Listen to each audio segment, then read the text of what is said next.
Contractions are shortened forms of common words combined together using an apostrophe. Today, we focus on have contractions. These include I have becomes I have, you have becomes you have, he has becomes he has, she has becomes she has, we have becomes we have, and they have becomes they have. Contractions combine two words into one shorter word using an apostrophe. Instead of saying I have every time, we say I have. Instead of you have, we say you have. The apostrophe replaces the missing letters and shows where words join together.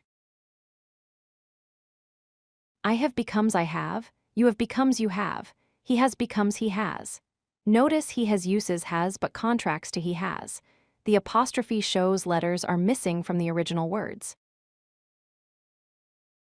She has becomes she has, we have becomes we have, they have becomes they have. All these contractions follow the same pattern where have or has gets shortened after pronouns. The word have loses h, and becomes have. For he has and she has becomes s, so I have becomes I have.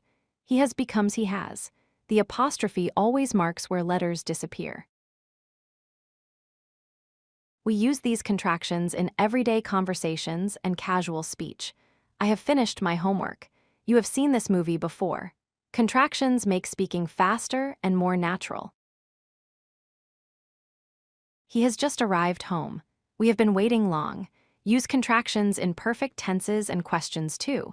They work with words like just, already, and been. Quick reference for have contractions. I have, you have, he has or she has, we have, they have. Use these contractions in casual speech and everyday conversations, not formal writing.